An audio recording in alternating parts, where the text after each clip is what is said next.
Hey guys, welcome back to my channel. My name is Allison and today I am doing my final check-in for the month of April. So in this video I'm going to be talking about the books that I read in the last week of April, or the books that I finished and the books that I started, because I was in the middle of two books when I started the week and then I started a new book. So let's see, the first book that I finished this week was The Raven and the Dove by Caitlyn Davis. I talked at length about this in my May TBR April wrap-up video.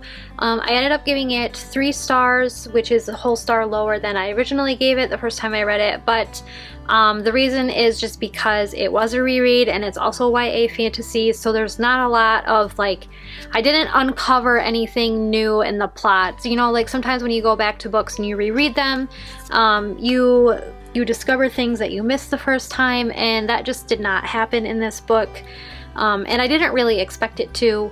It is, however, a great series starter. I can't remember what the name of the series is, but this is the first book in the series by Caitlyn Davis, and it is YA fantasy. It's still a really good book. I recommend it to all sorts of people that love YA fantasy. So some of the tropes that are in it are star-crossed lovers / forbidden love. There is a chosen one prophecy type thing in it, and I think there might even be, maybe in the next book there might be an enemies to lovers trope, maybe. I'm not really sure. I don't really know anything about the second book, so I should probably not talk about it. So yes, it was a good book, but it wasn't like amazing and whatever, so it's still a really decent book. So if you are into like avian type, like these people have wings, they're not angels, they are like somehow meshed with birds when they're young, when they're babies. I don't really know, that part of the book hasn't been explained very well, so I still do like this book. I am excited to continue this series. It just was, as a reread for me, it didn't really hold my interest very well because I literally knew I don't know how to talk about this book, apparently. I just didn't learn anything new as far as plot goes, which is to be expected because it is YA, so it's supposed to be, you know, the second time you read it, you're supposed to be like, oh yeah, I know where this is going, kind of thing. So this was the first book I finished this week. The second book that I finished this week is The Fellowship of the Ring, and in the spirit of full disclosure, it took me 45 days to read this book. I started it in March and I didn't finish it until the very end of April. March was a very bad reading month for me. I only got 1 book read in that month, and that book was horrible. So I don't know, March was just really bad. So the only reason I think I got through this one in April, I really would have had to force myself to read it, but I found an excellent audiobook version of this, and I will link that in the description box. I have talked about it about 1,000,000 times already on my channel, so I'm not going to talk about it again here, but you can find that link down below and check it out for yourselves. It's really what got me through this book to finish it, and I really enjoyed it. I gave this book 5 out of 5 stars, partly because of that audiobook and partly because I really love the story and I'm kind of obsessed with it and I just really like it. So this is a great book. I'm glad I'm done with it, and I'm excited to move on to The Two Towers in the month of May. And then, so that was the other book that I finished this week, and then I did start a book. I picked up Dune by Frank Herbert. This book has been on my TBR for a very long time. I originally purchased it because it's really pretty, but then I was getting back into like booktube and watching other booktubers, and people won't stop talking about this book, so I'm like, okay, I already own it, I probably should read it. So I popped it on my May TBR, and because I finished my April TBR a little bit early, I went ahead and started this one because I feel like I'm just in the mood for complex sci-fi at the moment. I don't know, I read To Sleep in a Sea of Stars by Christopher Paolini the other week, and that got me really in the mood to like read all the complex sci-fi, which is really hilarious because I don't have a lot of complex sci-fi. And I didn't even know this one would be complex until I picked it up. I just knew it was really big, and usually the bigger the book is, the more complex the story is. That's why it's so large in the first place. So I went ahead and started this book, and for the first probably 80 or so pages, I was like, I don't know how I feel about this. Like, it's written in a really weird way. There's not like clean breaks between character perspectives, like when it switches from one character's point of view to another. Sometimes you can have more than one point of view within the same paragraph, but it's written or formatted in a way that I instantly know when the characters switch. Usually it will either say the character's name or it will be in italics. When the characters think to themselves, it's in italics, which doesn't happen that often. Not as often as some other horrible books that I have read or tried to read lately or this year, like From Blood and Ash. But so yeah, there's not a lot of that going on, at least not yet. I'm still only about 100 pages into it, but once I hit that 80-page mark, I was like, this is really good.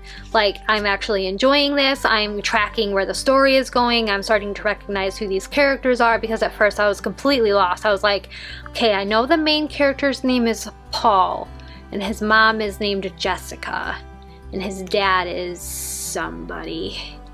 But then I just kept reading. I was like, I really want to like this book. I really want to read it. I really want to enjoy it. So I just made myself keep reading, and I hit that 80-page mark, and I was like, I think I can go with this book. This is pretty cool. The writing style is something I'm still not completely 100% sure about, and it's just because it's just written so uniquely. But I really, really do like it. I really, really do. So I have high hopes for this book. I'm really hoping for a 5-star, which means I basically need to read it a little bit faster, because in order for a book to get 5 stars from me, I can't really drag it out, which is all on me. That's on me as the reader, not on the book or the author at all whatsoever. But I know the longer I drag a book out, the lower the rating is going to be, just because I like forget what happened at the beginning, especially with a book this size. Like, you kind of can't have like a week gap in between like reading and something huge just drove by my house and really distracted me.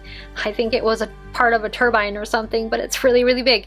Anyways, I think it was bigger than my house. So, wow, that got me really distracted. Sorry. So I am really hoping for a high rating for this one. I would really love to hit that 5-star mark, but I gotta read it within a timely manner, which I'm hoping, I really, fingers crossed, that the book gods let me sit down and read this weekend, because I swear every single weekend I'm like, we're not doing anything this day, I'm gonna be able to sit down and I'm gonna read, and then I don't. And I don't know if it's like my kids are doing something that I need to be there for, or as a family we're doing something. I can't even tell you what the reason is why I'm not reading on the weekends, but I really just want to sit down in a chair and read for like 5 hours straight. That's all I want, okay? That's it. So I hope you guys also get that wish. If you want to sit down and read for 5 hours, I hope you also get that to come true, because that would be really freaking amazing.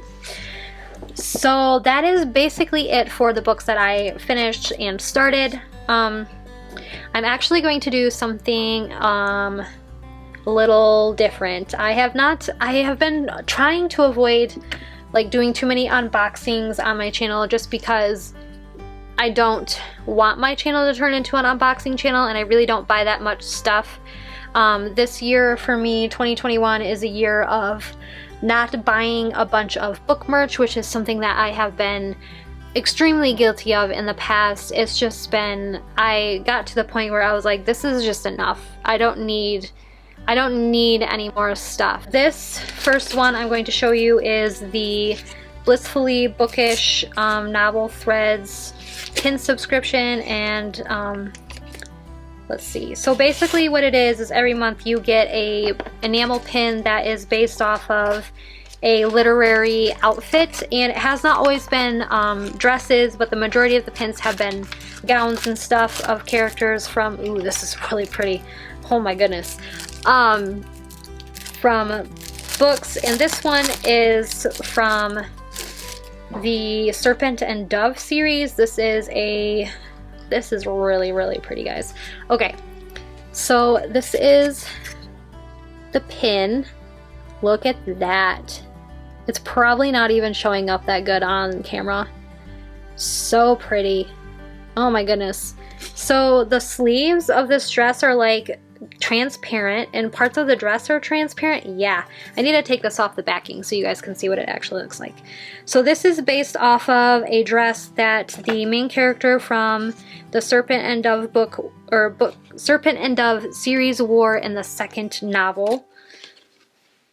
Let's see what this looks like without the backing on it. Yeah, you can see the transparent parts now. This is so pretty. I can't wait to hang this up. Oh my gosh. I have not kept most of these just because they're for fandoms that I am not a part of.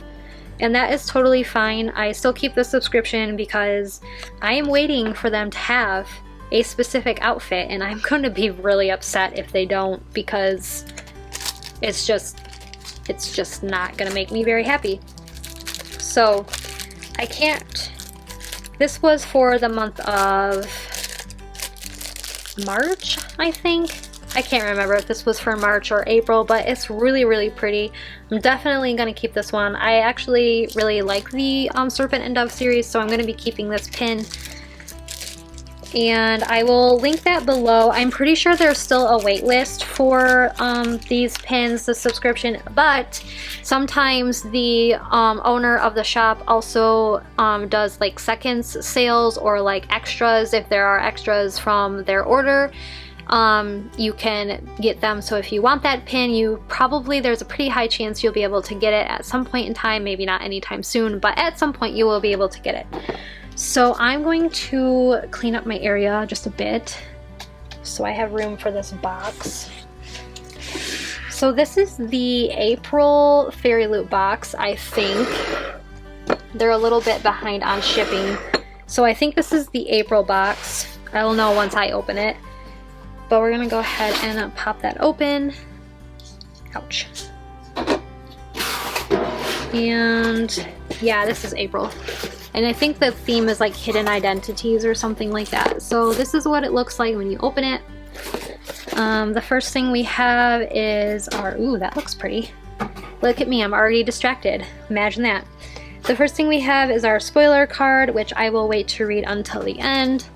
This is what it looks like. It's really cute. And it is hidden identities is the theme. So there's always this really annoying packaging in here. Like this stuff. I do not like this stuff. It makes a huge mess. My cat likes it though. He thinks it's fun to play with. Okay, the first thing we have is some cherry blossom soap inspired by Flame in the Mist by Renee Audier. Or I'm not sure if that's the right way you say her name. I wish authors would like do videos of pronouncing their names so then I could get it right, because most of the time I'm just guessing. Oh, this is what it looks like before I open it. I really want to sniff it. I'm excited that it's cherry blossom because I really like cherry blossoms. Okay, let's see if we can get this open. Oh, and it's packaged again, so we'll have to open this again. Let's see, it says cherry blossom nourishing soap for the hands and body, vegan friendly, cruelty free, and it is from a shop called Little Heart Gifts, and it is UK based. Pop this open.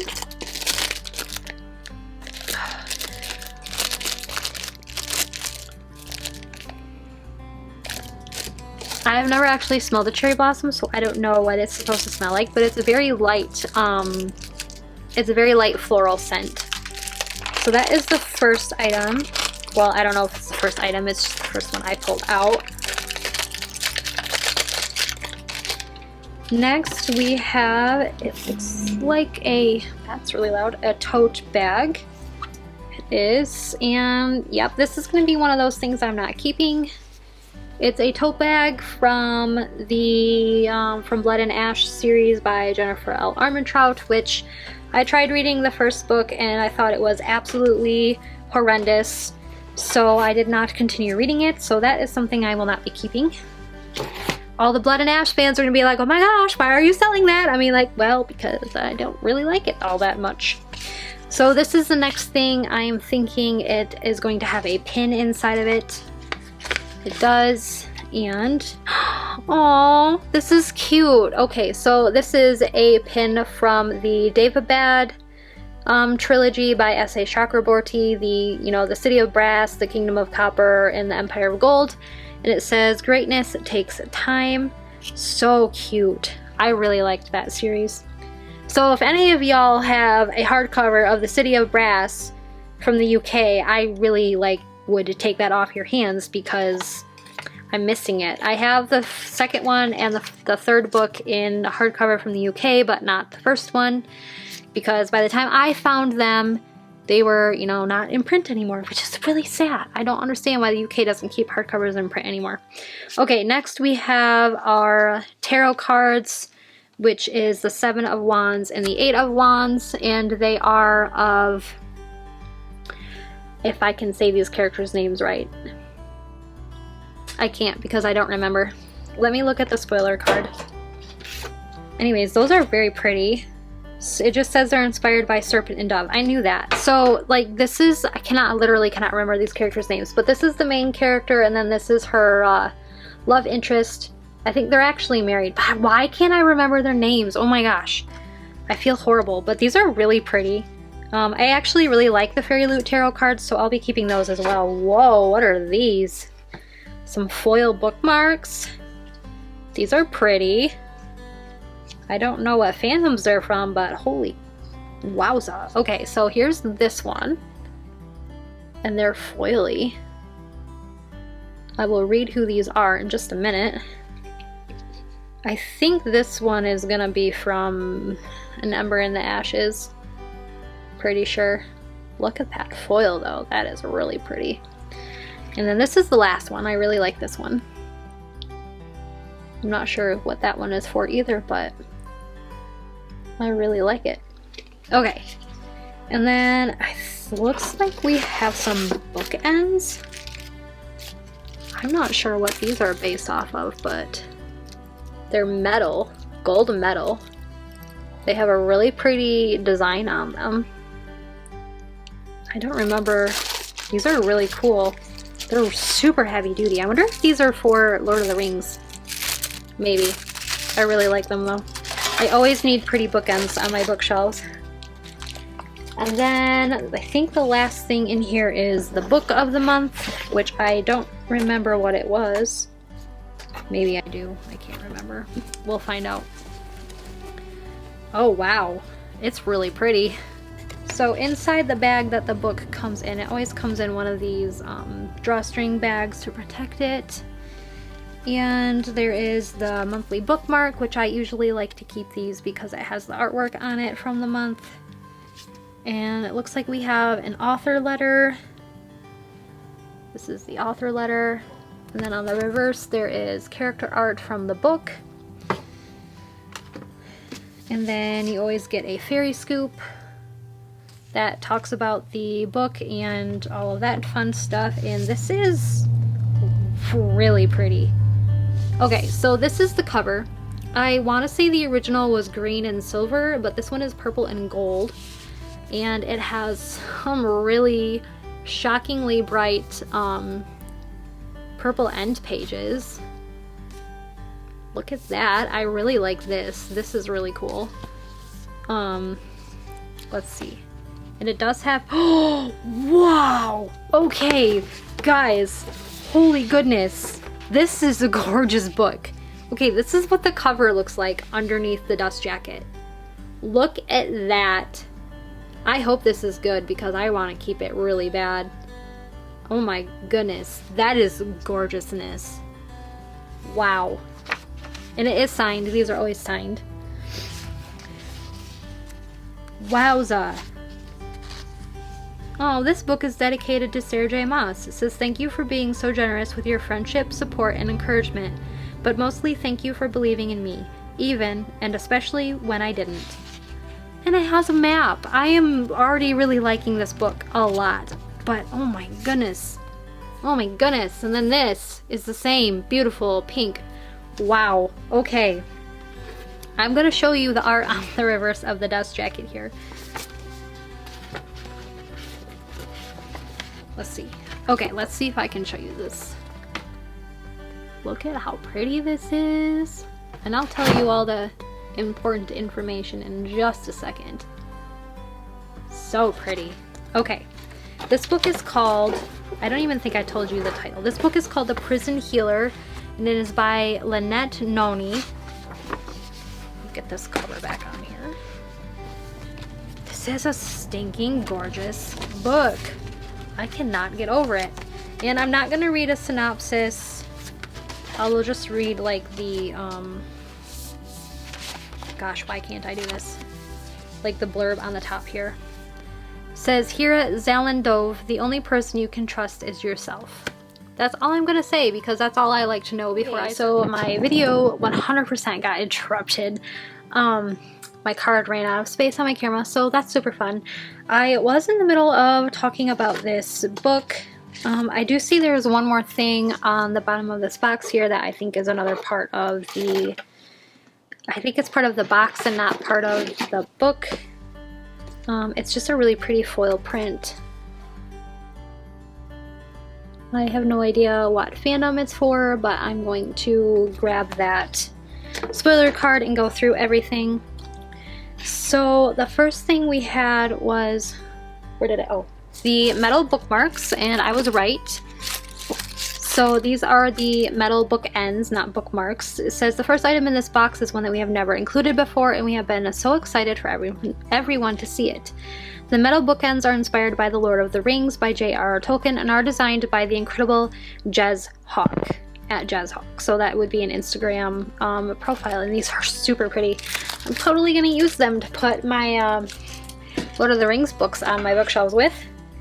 The soap, I gotta dig down into everything.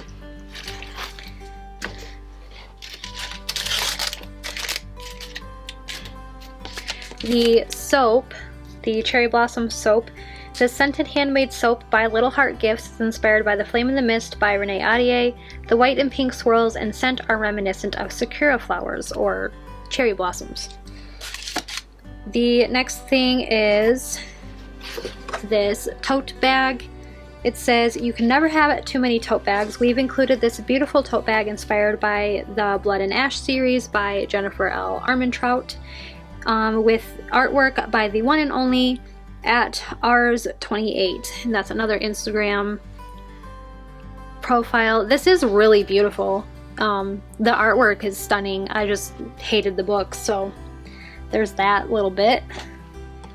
Next we have, sorry, I packaged everything up. I don't really know why, because I knew I needed to show it to you again. So this enamel pin, it says, enamel pins are some of our favorite items, and we love this one inspired by the David Bad trilogy by S.A. Chakraborty. It was designed by the talented at Icy Designs and will be a great addition to your collection. I couldn't agree more because I don't have any David Bad pins, so I'm really excited about that one.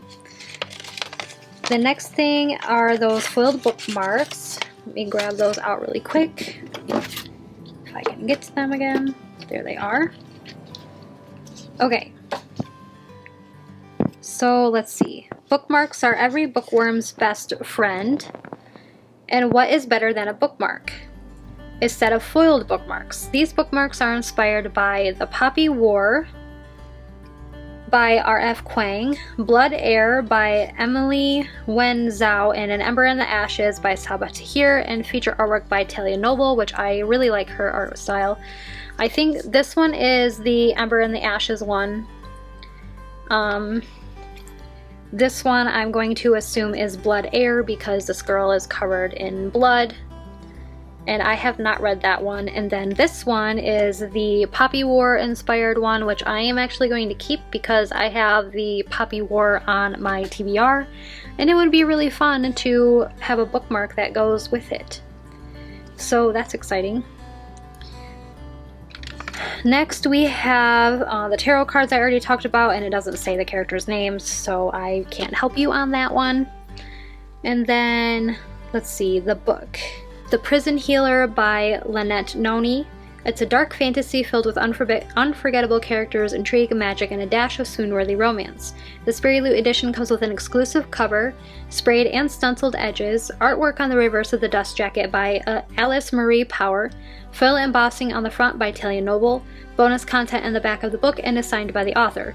Remember to check out the author letter with the beautiful character art print by Talia Noble on the other side. So I really like Talia Noble's work.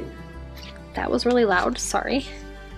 So this is the artwork by Talia Noble of the two main characters in the book, I am assuming. That is going to be the end of this week's check-in video, and it was a little bit different than it has been in the past, and I hope that's like okay with you guys. I just thought it would be fun to unbox this Fairyloot box on camera, which actually turned out to be a lot of fun because that book's freaking beautiful, and that was fun to get my reaction on camera, so that's great. But yeah, again, I'm gonna ask if you guys have anything specifically that you want to know about me and mine, and I will see if I can answer those comments or those questions in the next video. I'm just gonna go ahead and wrap this up so that it ceases being longer than it needs to be, and I hope you guys have a wonderful week, and I will see you in another check-in video. Until then, bye!